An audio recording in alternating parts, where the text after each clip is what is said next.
University మంచి భవిష్యత్తు కోసం తెలుగు విద్యార్థులు ఇష్టపడే యూనివర్సిటీ. కాల్ 9059052378 9059052379.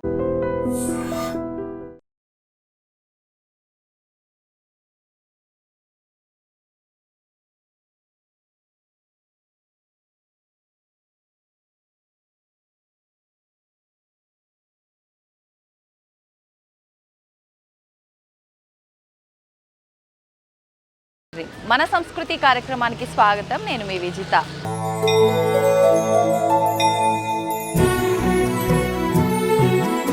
ప్రస్తుతం నేనున్నాను హైదరాబాద్లోని రంగారెడ్డి జిల్లా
కానీ మనకి ఇక్కడ ఆలయంలో అర్చనకి అభిషేకానికి సంబంధించిన వస్తువులు కూడా మనకు ఆలయం లోపలే ఇవ్వడం అనేది జరుగుతుంది. దానికి కొంత అమౌంట్ అయితే మనం పే చేయాల్సి ఉంటుంది. అయితే మొత్తానికైతే నేను ఆలయం లోపలికి వచ్చేసాను. స్వామివారి అభిషేకానికి తైలాభిషేకానికి సంబంధించిన వస్తువులన్నీ కూడా తీసుకోవడం జరిగింది. ఆ తర్వాత మనం నవగ్రహ ప్రదక్షిణ చేసుకొని 9 ప్రదక్షిణలు నవగ్రహాలకు చేసుకున్న అనంతరం తర్వాత శనేశ్వరుడి ఆలయంలోకి వెళ్ళి అభిషేకము పూజా కార్యక్రమాలు అయిపోయిన తర్వాత కాళ్ళు కడుక్కొని మనకు ఇక్కడే ఇంకా కొన్ని ఉప ఆలయాలు కూడా ఉన్నాయి. ఆ ఆలయ దర్శనం చేసుకోవడం ఇక్కడ ఆనవాయితీగా వస్తుంది. పదండి నాతో పాటు మీరు కూడా శనేశ్వరుడి ఆలయంలోకి.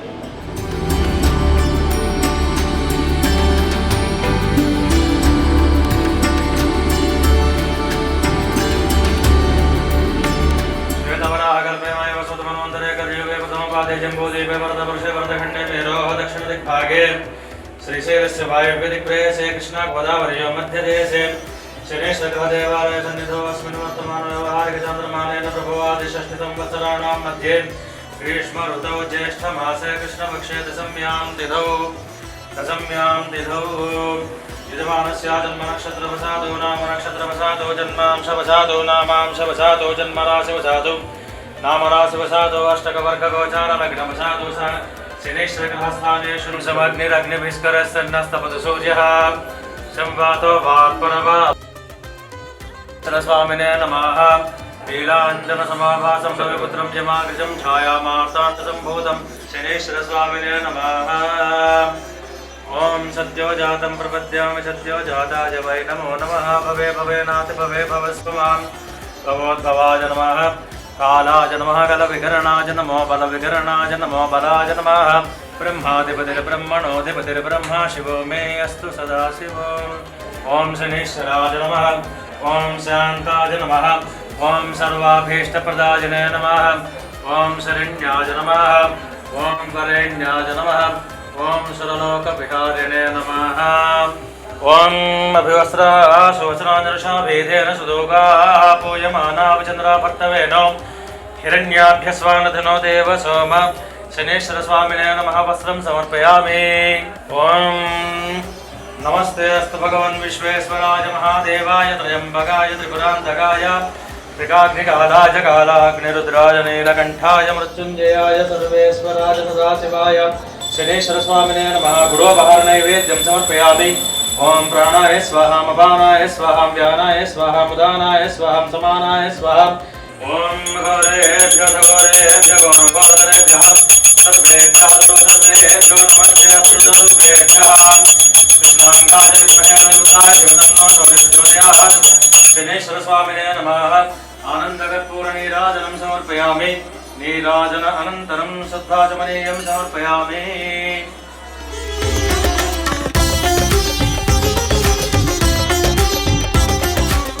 అయితే ప్రతి ఆలయానికి కూడా ఒక విశిష్టత ఉన్నట్టుగానే ఇక్కడ ఈ శనేశ్వరుడి ఆలయానికి కూడా ఒక విశిష్టత అయితే దాగి ఉందండి. ఆ విశిష్టత ఏంటి అని అంటే, ఈ ఆలయం కట్టడానికి కారణమైన వ్యక్తి ఎవరైతే ఉన్నారో ఆయన కల్లోనే స్వయంభుగా శనీశ్వర భగవానుడు కల్లో వచ్చి పలానా ప్రాంతంలో ఆలయ నిర్మాణం జరగాలి, అక్కడ భక్తుల ఇబ్బందులను తొలగించాలి అని చెప్పి చెప్పడం వలన ఇక్కడ ఆలయం నిర్మించడం జరిగింది అని చెప్పి చెప్తూ ఉంటారు.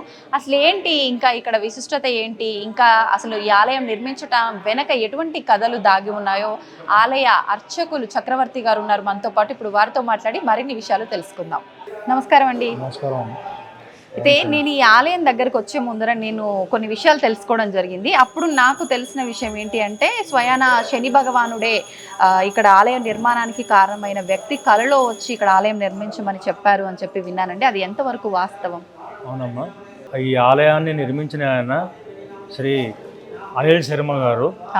ఆయనకి శని ప్రభావం జరిగేటప్పుడు కొన్ని ఇబ్బందుల మూలంగా ఆయనకి ఆ స్వామి కలలో కనిపించి, మీ కష్టాలు, భక్తుల యొక్క కష్టాలు తీరటానికి శనీశ్వరుడి ఆలయాన్ని నిర్మించండి అని చెప్పి ఆయన చేశారు. ఏ సంవత్సరంలో జరిగిందండి? 2004, 2005 సంవత్సరంలో.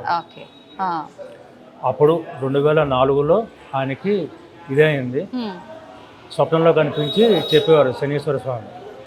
అయితే అప్పుడు ఊరికి దూరంగా ఉండాలి, అక్కడ ఇళ్ళు ఉండకూడదు అని ఒక ఉద్దేశంతో అప్పుడు ఇది ఊరికి బయట ప్రాంతంగా ఉండటంతో ఇక్కడ నిర్మించడం జరిగింది. 2005లో స్టార్ట్ చేసి 2006 వరకు చేశారు.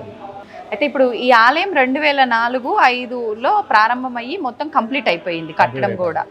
అయితే మనకు స్వామివారు కల్లో వచ్చినప్పుడే ఈ పలానా ప్రాంతం అని చెప్పడం ఏమైనా జరిగిందా, లేదంటే అనిల్ గారే ఈ ప్రాంతాన్ని చూస్ చేసుకున్నారా? అనిల్ గారే చూసుకున్నారు ఈ ప్రాంతము. ఊరికి దూరంగా అంటే అడవిలో నిర్మించాలి అన్నట్టుగా ఒక ఇది ఉంది కాబట్టి ఇక్కడ నిర్మించడం జరిగింది. ఇప్పుడు మామూలుగా ఆలయం అంటే మనం ఆలోచించేది ఎక్కువగా మెయిన్గా ఎవరినైతే ఉద్దేశించి ఆలయం కడుతున్నామో అదే ఆలోచిస్తాం. కానీ ఇక్కడ ఉప ఆలయాలు కూడా, ఇంకా వేరే దేవతా విగ్రహాలు కూడా ఉన్నాయి. ఈ ఆలోచన కూడా అనిల్ గారిదేనా? ఈ ఆలోచన కూడా ఆయనదే, అనిల్ శర్మ గారిదే. ఫస్ట్ శనీశ్వర ఆలయం, శనీశ్వర ప్రతిష్టాపన అయిన తర్వాత ఆంజనేయ స్వామిని ప్రతిష్ఠించారు. తర్వాత కొంతకాలానికి శివాలయం నిర్మాణము, ఆ తర్వాత దత్తాత్రేయ స్వామి, సుబ్రహ్మణ్య స్వామి, నవగ్రహాలు ఇవన్నీ నిర్మించడం జరిగింది. ఇప్పుడు ఇవన్నీ ఎంతకాలం తర్వాత? ఫస్ట్ శనీశ్వరుడి ఆలయ నిర్మాణం తర్వాత, విగ్రహ ప్రతిష్ఠ తర్వాత నిర్మించిన తర్వాత ఒక 2-3 సంవత్సరాల సుమారు నిర్మించడం జరిగింది. ఓకే. మామూలుగా అంటే ఎక్కువగా గ్రహాల ప్రదక్షిణలు ఇవన్నీ చేయటం చూస్తూ ఉంటాం, శని వల్ల ఇబ్బంది పడే వాళ్ళు ఎవరైనా ఉంటే. కానీ శనీశ్వరుడి ఆలయమే ఉంది అంటే ప్రత్యేకంగా ఆయనకే పూజలు చేసుకోవడం అంటే ఇంకా డైరెక్ట్ ఆయన దగ్గరే మనం చెప్పుకోవడం అన్నట్టే. ఎలా వస్తుంటారండి భక్తులు ఇక్కడ ఆలయంకి? భక్తులు శని ప్రభావంతో ఇబ్బంది పడేవాళ్ళు ఎవరైతే ఉన్నారో, ఏలినాటి శని కానీ, శని మహర్దశ కానీ, అష్టమ శని, అర్ధాష్టమ శని, లేదంటే కొంతమందికి నక్షత్రాధిపతి కానీ, లేదంటే రాస్యాధిపతి కానీ శని ఉన్నప్పుడు వాళ్ళకి కొన్ని ఇబ్బందులు ఉంటాయి. అనుకున్న పనులు సమయానికి నెరవేరకపోవటము, ఆర్థిక పరమైన ఇబ్బందులు, పనులు జాప్యం అవటము, ఇటువంటివి ఉన్నప్పుడు వాళ్ళు వచ్చి ఇక్కడ అభిషేకం చేసుకుని, లేదా 108 ప్రదక్షిణాలు చేసుకోవటము, శనీశ్వరుడికి 108 ప్రదక్షిణాలు చేసుకోవటము, ఇలాగా చేసుకొని లబ్ధి పొందిన వాళ్ళు చాలామంది ఉన్నారు. చాలామంది అంటే చాలామంది. ఇప్పటికే కూడా నేను 2017లో ఇక్కడికి వచ్చాను. నేను 2017 నుంచి అప్పటి నుంచి కూడా వచ్చేవాళ్ళు చాలా మంది ఉన్నారు. దాదాపు మీరు 8 సంవత్సరాల నుంచి ఇక్కడ అర్చకత్వం నిర్వహిస్తున్నారు. అప్పటి నుంచి వచ్చిన వాళ్ళు ఉన్నారు, ఇప్పుడు కొత్త భక్తులు ఇంకా పెరుగుతున్నారు. సుమారు అంటే నిత్యం ఎంతమంది భక్తులు వస్తూ ఉంటారండి? అంటే శనివారం నాడు మనకి ఎక్కువ ఉంటారు జనాలు. శనివారం నాడు ఒక 200-300 మంది దాకా వస్తారు. విశేషమైన రోజులు శని జయంతి, శని త్రయోదశి లేదా శని అమావాస్య నాడు జనం తాకిడి ఎక్కువ ఉంది. సుమారు ఒక 1000-1500 మంది దాకా ప్రత్యేకమైన రోజుల్లో 1000 నుంచి 1500 మంది. నిత్యము శనీశ్వరుడికి అభిషేకం 1, 2 జరుగుతూనే ఉంటాయి వాళ్ళ ఇదిని బట్టి. ఓకే, అంటే అభిషేకాలు, తైలాభిషేకం వీటితో పాటు అర్చనలు వీటితో పాటు ప్రత్యేకమైన పూజలు కూడా ఇంకేమైనా నిర్వహిస్తుంటారా ఇక్కడ? అంటే ప్రత్యేకమైన పూజలు కూడా ఉంటాయమ్మా. శనిగ్రహ శాంతి హోమం అని చెప్పి ప్రత్యేకంగా ఉంటుంది. అది కాకుండా జపాలు చేయించుకునే వాళ్ళు కూడా వచ్చి జపాలు చేయించుకుంటూ ఉంటారు. జపాలు జరుగుతూ ఉంటాయి, హోమాలు. అఘోర పాశుపత హోమం కూడా ఇక్కడ నిర్వహిస్తుంటారని విన్నాను. అది ఏ రోజున నిర్వహిస్తూ ఉంటారు? శని త్రయోదశి, శని అమావాస్య, శని జయంతి రోజున ఉంటుంది. అంటే సామూహికంగా ఉంటుందా ఈ హోమాలన్నీ కూడా? లేదు మేము వ్యక్తిగతంగా పర్సనల్ గా అంటే వాళ్ళకి అలా కూడా చేస్తూ ఉంటారు? వ్యక్తిగతంగా కూడా కావాలంటే చేస్తాం. ఓకే, అంటే బేసిక్గా ఇప్పుడు శని భగవానుడు అనగానే మీరు అన్నట్టుగా అష్టమ శని, అర్ధాష్టమ శని, ఏలినాటి శని వీళ్ళొక్కరే కాదు, ఎటువంటి ఇబ్బంది ఉన్న వాళ్ళైనా శని భగవాన్ని ఆరాధిస్తే ఇబ్బందులు తొలగిస్తాడు అంటారు. అది వాస్తవమే అంటారా? అవునమ్మా. అసలు మెయిన్ ఏంటంటే ఒకటి, నవగ్రహాల యొక్క సారం మొత్తము శనీశ్వరుల్లో ఉంది. అంచేత ఆ శనీశ్వరుని ఒక్కడిని పూజిస్తే ఎటువంటి కష్టమైనా సరే అలా తొలగిపోతుంది. కలియుగానికి రాహువు అండ్ శని వీళ్ళిద్దరూ గ్రహాలు, రాహువు అండ్ శనీశ్వరుడు. మామూలుగా అంటే ఏ ఆలయంలోకి వెళ్ళినా కూడా చాలా మంది ఒక కన్ఫ్యూజన్ స్టేటస్లో ఉండిపోతుంటారు. అంటే ముందుగా ఏ దేవుణ్ణి దర్శించుకోవాలి ఏంటి అని చెప్పి. ఇంకొక విషయం, ప్రత్యేకించి శనేశ్వరుడి ఆలయంకి వెళ్ళినా, నవగ్రహాల దగ్గరికి వెళ్ళినా ముందుగా గ్రహాల ప్రదక్షిణలు అయిపోయిన తర్వాత కాళ్ళు కడుక్కొని ఉప ఆలయాలు కానివ్వండి, ప్రధాన ఆలయంలో దర్శనం చేసుకోవాలి. ఇలాంటివి ఇక్కడ ప్రత్యేకించి అలాంటి విధానం ఏదైనా ఉందండి? ఇక్కడనే కాదమ్మా, ఏ ఆలయానికి వెళ్ళినా ఫస్ట్ నవగ్రహ ప్రదక్షిణ చేసుకోవాలి. ఇక్కడ ఏంటంటే శనీశ్వరుడు అనే అతను కూడా గ్రహము కాబట్టి నవగ్రహ ప్రదక్షిణ అయిన తర్వాత శనీశ్వరుడికి కూడా ప్రదక్షిణ చేసుకొని 8 లేదా 19 ప్రదక్షిణలు చేసుకొని తైలాభిషేకం అయిన తర్వాత బయటికి వెళ్ళి కాళ్ళు కడుక్కొని తర్వాత శివాలయంలో అర్చన చేయించుకోవాలి. అది అయిన వెంటనే ఉపాలయాలు ఆంజనేయ స్వామి, దత్తాత్రేయుడు, సుబ్రహ్మణ్య స్వామి వాళ్ళ దర్శనం చేసుకుంటాం. ఓకే, అంటే ప్రత్యేకించి ఇన్ని వారాలు గనక వస్తే ఆ శని ఇబ్బందులు తొలగిపోతాయని, లేకపోతే మనం అనుకున్న కోరికలు నెరవేరుతాయని కానీ ఏదైనా ఉందా అండి? ఉందండి. అంటే వాళ్ళు పడేటువంటి ఇబ్బందులను బట్టి ఇప్పుడు ఏలినాటి శని 7.5 సంవత్సరాలు ఉంటుంది. 7.5 సంవత్సరాలు చేసుకుంటే మంచిది. ఇబ్బంది కలగదు. ఇబ్బంది ఏదైనా వచ్చినా అది అలాగా తొలగిపోతుంది. కొంతమందికి 1 వారము 2 వారాలు చేసుకోగానే మేమేం చెప్తాం, మామూలుగా 8 వారాలు లేదా 19 వారాలు చేసుకుంటే మంచిది అని చెప్తాం. అయితే కొంతమందికి 1 వారము 2 వారాలు 3 వారాలు చేసుకోగానే వాళ్ళ సమస్య పరిష్కారం అయిపోతుంది. కొంతమంది తిరిగి వచ్చేవాళ్ళు ఉంటారు, రాని వాళ్ళు ఉంటారు. వాళ్ళ ఇష్టం. మేమేం చెప్తామంటే ఏలినాడు శని ఉన్నప్పుడు చేసుకుంటే మంచిది.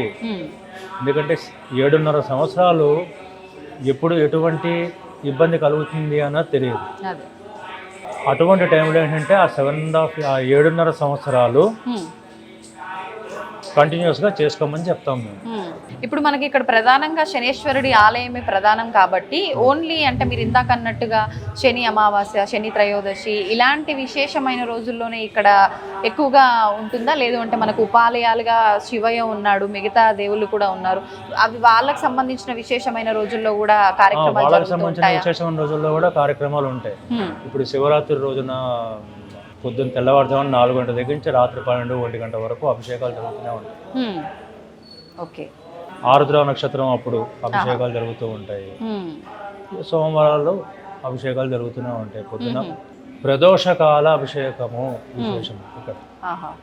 ఇప్పుడు శనేశ్వరుడికి కూడా ప్రదోషకాల అభిషేకాలు విశేషమేమో కదా, ఇక్కడ కూడా అలా జరుగుతూ ఉంటాయా? ఆలయ సమయం ఏంటండి? వేళలు రోజు ఆలయ సమయాలు శనివారం నాడు ఉదయం 5 గంటల నుంచి 12:30, 1 గంట భక్తుల యొక్క రద్దీని బట్టి ఒకసారి 2 కూడా అవుతూ ఉంటుంది. సాయంత్రం 5 దగ్గర నుంచి 8:30 వరకు ప్రతిరోజు కూడా శనివారం నాడు. మిగతా రోజుల్లో 6:30 7 ఆ టైం నుంచి 12:30 దాకా. సాయంత్రం 6 దగ్గర నుంచి 8 వరకు. సోమవారం నుంచి శనివారం. ఓకే. ఇప్పుడు మీరు అన్నట్టుగా ఈ వారాలు చేసే వాళ్ళు ఉన్నారు కదా, 9 శనివారాలు, లేకపోతే మనం ఒక మొక్కుకొని ఇన్ని శనివారాలు అనుకున్న వాళ్ళు, అది చేస్తున్నంత కాలం ఏమైనా నియమాలు పాటించాలంటారా? ఆ ఒక్కరోజు నియమం పాటించవలసిందే. ఎటువంటి నియమాలు పాటించాలంటారు? ఒక పూట ఏకభుక్తం అంటారు, అంటే ఒక పూట తినటము, సాయంత్రం పూట ఉపవాసం ఉండటము. శనివారం కాబట్టి సాధారణంగా ఉపవాసం ఉంటారు ఎక్కువ శాతం మంది. ఉల్లిపాయ వెల్లుల్లిపాయ తినకుండా ఉండటం. ఏ పూజ చేసినా కూడా ఆ వారానికి సంబంధించి ఏ దేవతకి చేసినా కూడా ఆ నియమాలు పాటించవలసింది. అది శనీశ్వరుడికి చేసినా, లేదా శివుడికి చేసినా, సుబ్రహ్మణ్య స్వామికి చేసినా, లేదా మంగళవారం నాడు ఆంజనేయ స్వామికి చేసుకున్నా కూడా, దత్తాత్రేయుడికి చేసుకున్నా కూడా ఆ నియమం పాటించవలసింది ఆ రోజుల్లో. అంటే మొత్తానికి అయితే మనకు ముఖ్యమైన రోజుల్లో అయితే 1000 నుంచి 1500 మంది, దాదాపు శనివారాల్లో అయితే 100-200 మంది, 200-300 మంది సుమారుగా వస్తుంటారు. మొత్తానికి ఒక విశేషమైన ఆలయాన్ని అయితే స్వామివారి ఆయనంతటా ఆయన అనిల్ శర్మ గారి కల్లో రావటము చేయటం, ఇదంతా అందరికీ మంచి చేయడం కోసమే భగవంతుడు మనమున్న దగ్గరికి రావడం అంటే ఇదేనేమో కదండి. ధన్యవాదాలండి, చాలా చక్కగా వివరించారు. నమస్తే.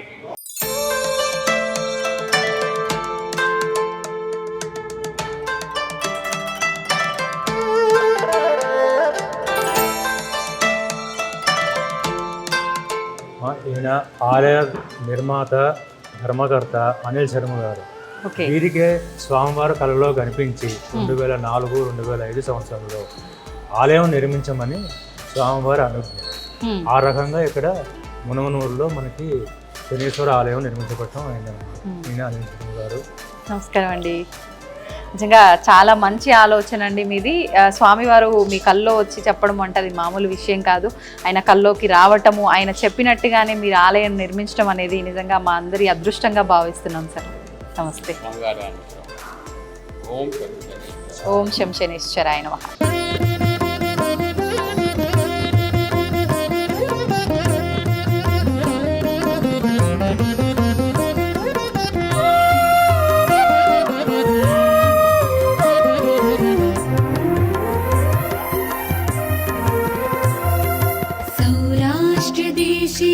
विशदे तिरङ्गे ज्योतिर्मयं चन्द्रकलावतंसं भक्तिप्रदानाय कृपावतीर्णं तं सोमनाथं शरणं प्रपद्ये.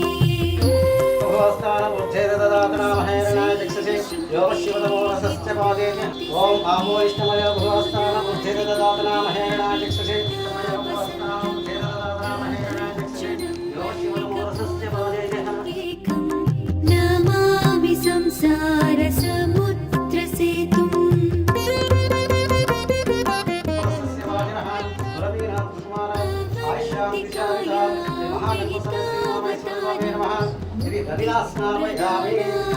च सज्जनानाम् अकालमृत्यु.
रक्षो महेश्वरः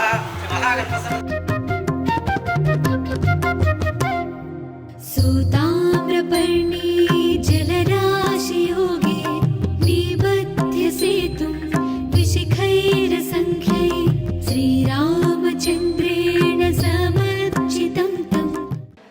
కదండి, శనేశ్వరుడి దగ్గర తైలాభిషేకం కూడా అయిపోయింది, ఇంకా శివయ్య దగ్గర పంచామృత అభిషేకం కూడా చాలా చక్కగా జరిగింది. నిజంగా చాలా ఆనందంగా అనిపిస్తోంది. మీలో ఎవరికైనా ఎటువంటి సమస్యలు ఉన్నా కూడా శనేశ్వరుడి ఆలయానికి వెళ్ళాలి అన్న ఆలోచన వచ్చింది అంటే చాలు, అక్కడితో మనకున్న ఇబ్బందులు సగం తొలగిపోయినట్టే. ఈ ఆలయం వచ్చేసి ప్రత్యేకించి మనకు ఎక్కడ ఉంది అని అంటే హైదరాబాద్లోని అబ్దుల్లాపూర్ మండలము, రంగారెడ్డి జిల్లా, హయత్ నగర్, మునుగనూరు అనే ప్రాంతంలో ఈ ఆలయం ఉంది. ముఖ్యంగా శని త్రయోదశి రోజు, శని జయంతి రోజు మనకి ఇక్కడ విశేషమైన పూజలు అనేది జరుగుతూ ఉంటాయి. ఎక్కువగా ఏలినాటి శనితో ఇబ్బంది పడే వాళ్ళు ఇక్కడ కనుక కొన్ని వారాల పాటు పూజలు చేసుకుంటే మంచి ఫలితం ఉంటుందని చెప్తున్నారు. మీలో ఎవరైనా అటువంటి ఇబ్బందులతో బాధపడుతున్నట్టయితే ఖచ్చితంగా ఈ ఆలయాన్ని దర్శించుకోండి, మీ ఇబ్బందులను తొలగించుకునే ప్రయత్నం చేయండి. నమస్తే.